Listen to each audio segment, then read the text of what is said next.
근데 그러면 초과이익을 환수함으로써 어떤 목적을 달성하려고 하느냐? 예, 크게 네 가지가 규정이 되어 있어요. 법에 재건축 초과이익이 무엇인가, 어떻게 규정되어 있는지 이 부분도 좀 하나 말씀을 드릴게요. 이 정의 규정에 이렇게 되어 있습니다. 재건축 과정 중에서 이렇게 실현되지 않는 이득에 대해서 세금을 부과한다. 참 불합리하다라고 생각하는데 방법이 없다면 그럼 이제 감경할 수 있는 방법들을 지금부터 찾아보도록 하겠습니다. 네, 안녕하십니까 여러분, 압구정 수달입니다. 2006년도에 시행됐다가 유예됐다가 반복하는 재건축 초과이득 환수제 관련돼서 3월에 개정안이 시행되면서 1호로 반포 센트레벨 아스테리움에서 재건축 초과이득 환수제 세금을 부과할 예정이다라는 이야기가 돌다 보니까 재건축 아파트를 소유하고 계신 분들 혹은 매수를 생각하는 분들 제초안에 대해서 관심들이 굉장히 많으세요.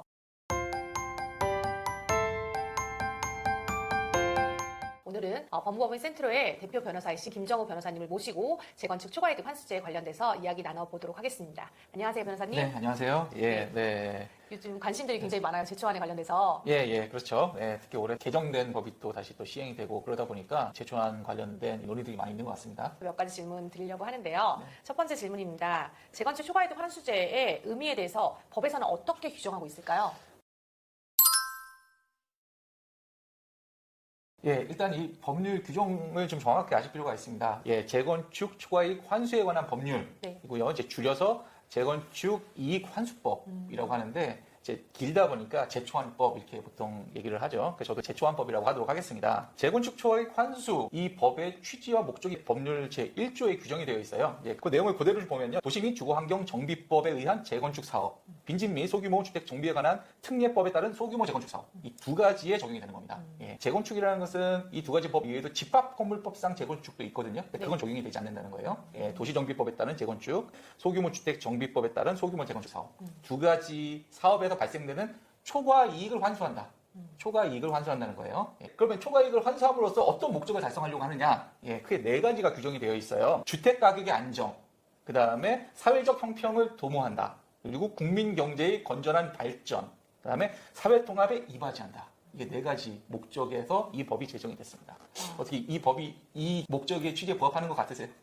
팔지도 않았는데 미리 이 세금을 부과해서 가져간다, 좀 불합리한 것 같기도 하거든요. 그러다 보니까 이게 실제 주택가격 안정이라든가 사회적 형평을 도모하는 거, 그리고 국민 경제의 발전에 이게 정말 이바지가 되는 거냐, 사회 통합이 되는 거냐, 이거에 대해서 여러 가지 비판의 목소리가 굉장히 많았고, 사실 이 법이 위헌이다라는 목소리는 여전하죠. 지금도 이 법이 제정된 2006년부터 지금까지. 그리고 실제로 헌법재판소에서 이 법에 대해서 위헌이냐 합헌이냐 다툼도 있었고요. 2019년도에 헌법재판소는 이 법이 결론은 합헌이다 결정을 내리긴 했지만, 헌법재판관들 사이에서도 사실 이견이 있었어요. 그 안에서 모두가 합헌이다라고 낸 게 아니에요. 일부 재판관들은 위헌 의견을 냈습니다. 그때 당시에.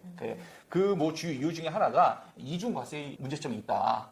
뭐 그런 것도 있었고요. 실제로 이 법의 목적에 규정이 되어 있는 취지에 실제 부합하지 않는다 판시도 있었습니다. 그래서 사실 이 법은 뭐 앞으로도 제가 보기에는 계속 논란이 될 걸로 보여요. 그런데 중요한 건 뭐냐? 헌법재판소에도 합헌이라고 결정을 내렸잖아요. 그러면 앞으로 이 법은 시행이 될 수밖에 없어요, 이제.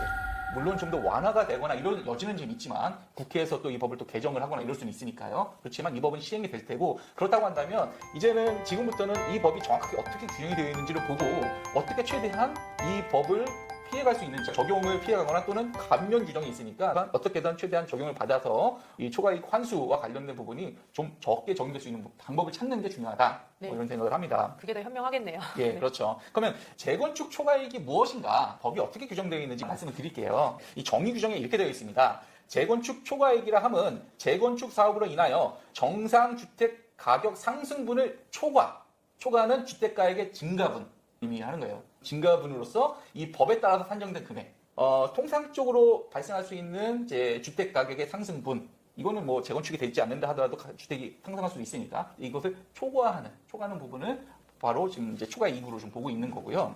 나아가서 그러면 이 초과이익을 다 내는 거냐? 그건 아니에요. 재건축 초과이익 환수제와 관련돼서 뭐 세금은 아니고 정확한 용어는 재건축 부담금입니다. 법에도 그렇게 규정이 되어 있어요. 그래서 재건축 부담금이라 함은 재건축 초과이익 중에서 이 법에 따라서 국토교통부 장관이 징수하는 금액을 의미한다라고 규정이 되어 있습니다. 어떻게 보면은 이제 오래된 아파트를 살기가 불편하니까 자기 집을 새로 지어서 새 집으로 살겠다라는 그냥 기본적인 거주의 욕구에 의해서 만들어지는 재건축 과정 중에서 이렇게 실현되지 않는 이득에 대해서 세금을 부과한다. 참 불합리하다라고 생각하는데 방법이 없다면 그럼 이제 감경할 수 있는 방법들을 지금부터 찾아보도록 하겠습니다. 네.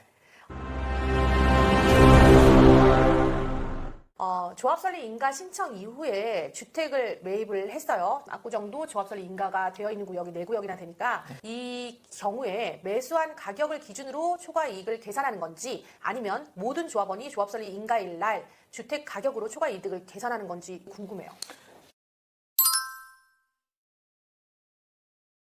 예, 뭐 결론 먼저 말씀드리자면 이제 해당 부동산을 언제 구매했는지 여부는 무관합니다. 무관하고요. 법에 이렇게 되어 있습니다. 모든 조합원에 대해서 결국에는 최초로 조합 설립 인가를 받은 날을 기준으로 해서 주택가액을 산정하게 됩니다. 부가 개시 시점은 최초로 조합 설립 인가를 받은 날 이렇게 보시면 될 것 같습니다. 그럼 조합설립 인가가 난 4개 구역 경우에는 21년도 2월 또는 4월 기준이겠네요. 예, 그렇게 될 겁니다. 예. 산정 방식을 간단히 좀 말씀드리자면 제초안법 제7조에 자세하게 좀 규정이 되어 있는데요. 이제 재건축 부담금을 산정하기 위한 그 기준 금액이 있거든요. 기준 금액은 어떻게 하느냐? 개시 시점 언제라고 말씀드렸죠? 조합 설립 인가. 그러면 종료 시점이 있을 겁니다. 종료 시점은 언제냐면 준공인가예요. 아파트를 다 짓고 나서 이제 준공인가가 되겠죠. 절차를 좀 간단하게 말씀드리자면 조합 설립 인가가 나고 그다음에 사업 시행 인가, 관리 취업은 인가, 그다음에 이주를 하고 철거를 하죠. 네. 그다음에 이제 공사가 시작을 합니다. 착공을 하죠. 공사를 다 지으면 준공을 하죠. 예, 요 준공 인가 시점이 부가 종료 시점입니다. 이제 부가 종료 시점의 주택 가액. 예를 들어서 한 30억이라고 해볼게요. 네. 30억이었고, 자, 조합 설립 인가 당시의 주택 가액, 그게 10억 원이다. 라고 하면은, 30억에서 일단 10억 원을 공제를 하고요. 이 재건축이 되지 않았을 경우에 정상적으로 주택이 자연적으로 상승되는 것, 그것도 공제를 해야 되겠죠? 네. 예, 그것도 공제를 하고, 그 다음에 개발 비용, 예를 들어서 뭐 시공비가 있을 테고, 설계비가 있을 테고, 또 뭐 부대 비용, 또 세금, 이런 게 있을 겁니다. 이런 비용까지 다 공제한 금액. 그걸 가지고 재건축 부담금 산정을 위한 기준 금액을 산정을 하는 거죠. 그래서 준공인가 시에 뭐 30억이다. 개시점에 10억이다. 정상주택 가격 상승분이 한 5억 된다. 그리고 뭐 시공비하고 기타 부대 비용 같은 게 3억 든다. 그러면은 총 10억, 5억, 3억, 18억을 공제를 하고 나머지 12억을 가지고 부담금 산정의 기초 금액이 책정이 될 겁니다. 네. 궁금하신 게 그렇다고 한다면 자. 종료 시점의 주택가액은 지금 알 수가 없죠. 네. 예, 근데 개시 시점의 주택가액 부분은 알 수가 있습니다. 그렇죠. 예, 개시 시점의 주택가액은 이제 부동산 공시가격 알림이 사이트에 가면요, 국토교통부에서 공시하는 그 가격이 있어요. 그래서 네이버에 가셔서 부동산 공시가격 알림이 사이트를 클릭을 하셔서 들어가 보시면은 본인의 주택이 아까 조합설립 인가가 2021년이라고 했으니까 압구정 같은 경우는 2021년도 당시에 공시된 가격을 확인하실 수 있습니다. 시작점의 가격은 부동산 공시가격 알림이 사이트를 통해서 여러분들이 확인 가능하신 상황입니다. 네네. 근데 어떤 부분을 정상주택 가격 상승분도 정하나요? 자, 정상주택 가격 상승분을 어떻게 산정하느냐 이 부분에 있어서는 제초안법 제10조에 규정이 되어 있고요. 10조 규정을 그대로 좀 말씀을 드릴게요. 국토교통부 장관이 대통령으로 정하는 바에 따라 고시하는 정기예금의 이자율 그리고 종료 시점까지 해당 재건축 사업이 소재하는 그 해당 특별자치시, 특별자치도, 시군구의 평균 주택 가격 상승률 중에 높은 비율을 곱해서 산정하는데 이걸 어디에다 곱하느냐? 자, 개시 시점의 주택 가액에 곱하게 되는 거예요. 개시 시점의 주택 가액에서 곱해서? 곱해서 정상 주택 가격 상승분을 산정을 하도록 그 제초안법에 규정이 되어 있습니다. 법에 규정이 되어 있긴 하네요. 네, 되어 있습니다. 그러면 앞에 질문에서 조합설립 인가일 기준이라고 하셨는데 혹시 그럼 조합설립부터 준공까지 10년 이상 시간이 걸리면 준공 시점에서 역산해서 10년 되는 시점으로 정한다고 들었거든요. 이게 맞을까요? 예, 그것도 맞습니다.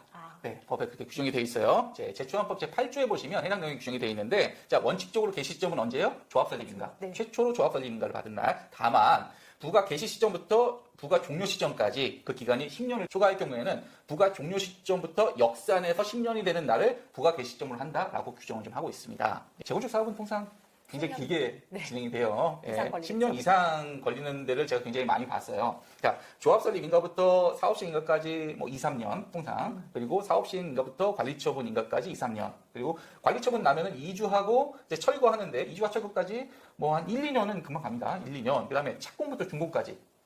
공사 기간이 보통 한 3, 4년. 요즘은 더 걸린대요. 특히 고층으로 진다고 하면 더 걸릴 수 있어요. 훨씬 네. 더 걸릴 수 있습니다.